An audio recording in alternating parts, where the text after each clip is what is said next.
Alright guys, स्वागत है आपका इस वीडियो में। तो फाइनली यहाँ पे वन पंच मैन का 209 चैप्टर आ चुका है और फाइनली साइटामा की एंट्री हो चुकी है। ठीक है ना। ये वीडियो मैं रात में 3 बजे के अराउंड बना रहा हूँ, तो यार अभी एपिसोड आया 1-2 घंटे पहले, इसलिए मैंने सोचा कि जल्दी से जल्दी बना देते हैं। बट ये वीडियो आपको सुबह मिलेगी क्योंकि रात में इतनी ऑडियंस एक्टिव नहीं होती है। ठीक है, चलो फिर ये बाकी की बातें हम वीडियो के एंड में कर लेंगे। अभी के लिए ये वीडियो शुरू कर लेते हैं। अगर कोई कुत्ते की भौंकने की आवाज़ आएगी या फिर मेरी आवाज़ थोड़ी कम लगेगी तो उसके लिए माफ़ करना। ठीक है, यहाँ पे हमें कवर पेज पे साइटामा का सीन दिखाया जाता है और इस चैप्टर का नाम है कैच। अब जैसे कि आपको याद होगा लास्ट एपिसोड में यहाँ पे वॉइड ने ब्लास्ट का हाथ काट दिया था और वो उससे कहता है कि तुम मुझे जागने के लिए कह रहे हो।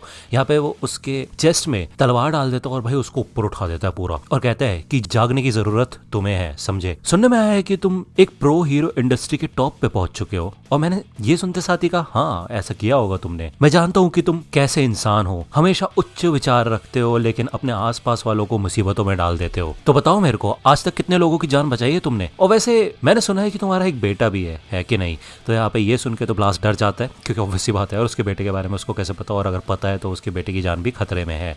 तो वॉइड कहता है, ओह देखो तुम्हारी आंखों में झलक। लेकिन इतने में यहाँ पे फ्लैश आता है और भाई काफी खतरनाक अटैक करता है वॉइड के ऊपर। लेकिन भाई ये वॉइड है, ओके, वो यहाँ पे अपनी एक ही ब्लेड से इसके अटैक को रोक लेता है। ब्लास्ट कहता है कि रुक जाओ, इंटरफेयर मत करो। तो फ्लैश कहता है कि तुम्हें तो शुरुआत से ही वीक स्पॉट पे हमला करना चाहिए था, विलेज में यही तो सिखाते थे तुम हम लोगों को। तो यहाँ पे भाई छूटते साथ ही वॉइड काफी खतरनाक अटैक करता है फ्लैश को और भाई फ्लैश तो जख्मी हो जाता है बहुत बुरी तरह।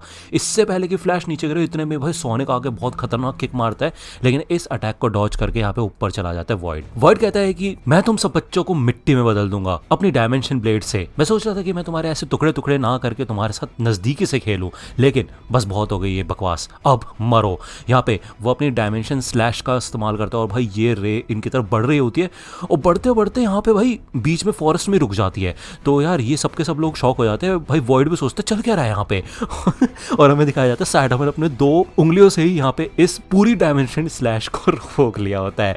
साइटामा कहता भाई ये क्या है। यहाँ पे मोनाको भी उसके साथ ही होती है, ओके। तो यहाँ पे पूरी तलवार अटक चुकी होती है वॉइड की और वो कहता है कि यार ये हिल क्यों नहीं रही, ऐसा हो ही नहीं सकता भाई, ऐसी कोई चीज नहीं बनी इस दुनिया के अंदर जो कि मेरी डायमेंशन ब्लेड की टिप को रोक पाए। अबे ये तो स्पेस को भी कट कर देती है। तो यहाँ पे वॉइड अपनी दूसरी ब्लेड का भी इस्तेमाल करता है और साइटामा कहता है ओह एक और आ रही है यार। वो यहाँ पे उसको भी अपने हाथों से पकड़ लेता है। तो ये देख के तो भाई फट जाती है वॉइड की। वो कहता है भाई चल क्या रहा है इस दुनिया में। तो यहाँ पे साइटामा इसको देखता है और कहता है यार कहीं ये वही चीज तो नहीं जिसने हीरो एसोसिएशन हेडक्वार्टर के ऊपर हमला किया था, यार ये बंदा पीछा नहीं छोड़ रहा हमारा। तो यार यहाँ पे साइटामा इन दोनों ब्लेड्स को पकड़ता है और भाई नीचे पटक देता है। ऑब्वियस सी बात है यहाँ पे भाई वॉइड ने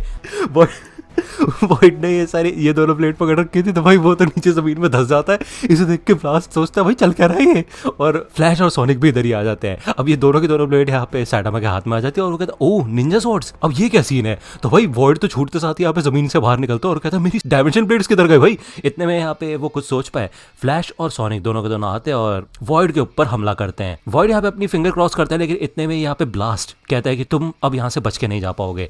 अब ऑब्वियसली बात है यहाँ पे उसका एक हाथ कट चुका है, लेकिन फिर भी वो किसी तरह स्पेस और टाइम का इस्तेमाल करके अपने दूसरे हाथ को कनेक्ट कर लेता है कटे हुए हाथ के साथ। हमें बताया जाता है कि ब्लास्ट अपने ब्लड फ्लो और न्यूरल सिग्नल्स को अपने कटे हुए पार्ट में ट्रांसफर कर रहा था अपने अंतिम उपाय के लिए। तो यहाँ पे हमें दिखाया जाता है कि ब्लास्ट और वॉइड दोनों के दोनों फ्यूज होना शुरू हो जाते हैं। अब यार वॉइड कहता है कि ये तो मेरे कोऑर्डिनेट्स के साथ मिलना शुरू हो चुका है, अगर हम ऐसे फ्यूज होंगे तो हमारे बायोलॉजिकल स्ट्रक्चर की धज्जियां उड़ जाएंगी। तो तुम क्या करना चाहते हो भाई, मरना चाहते हो क्या? तो ब्लास्ट का ये लास्ट ऑप्शन होता है, वो मन में यही कहता है सिच अब बस तुमसे ही उम्मीद है।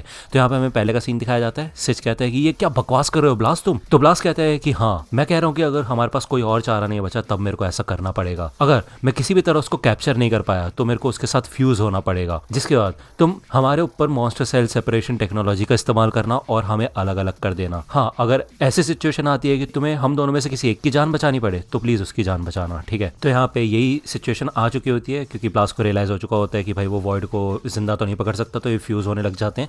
लेकिन तभी ब्लास्ट कहता है कि ये जो लाइट की पावर है ये हम दोनों को रिपेल कर रही है, मतलब मिलने से रोक रही है, ठीक है। तो ये दोनों फाइनली अलग होकर नीचे गिर जाते हैं और ब्लास्ट यहाँ पे शॉक हो जाता है। वो कहता है उस समय जब ये दोनों फ्यूज होने वाले थे तब ब्लास्ट ने एक झलक देखी वॉइड की मेमोरीज की। उसने देखा उस शख्स का चेहरा जिसने क्यूब इंट्रोड्यूस किया था वॉइड को। अब ऑब्वियसली बात है गॉड की पावर मिलने के लिए क्यूब को टच करना जरूरी है और गॉड क्यूब देता है किसी का भेस बदल के, ठीक है। तो यहाँ पे एक लड़की होती है और मोस्ट प्रोबेबली ये लड़की ब्लास्ट ब्लास्ट की वाइफ है, ठीक है। अब मुझे ऐसा लगता है, मेरे को नहीं पता, कंफर्मेशन नहीं है, नेक्स्ट चैप्टर्स में कंफर्मेशन मिलेगी।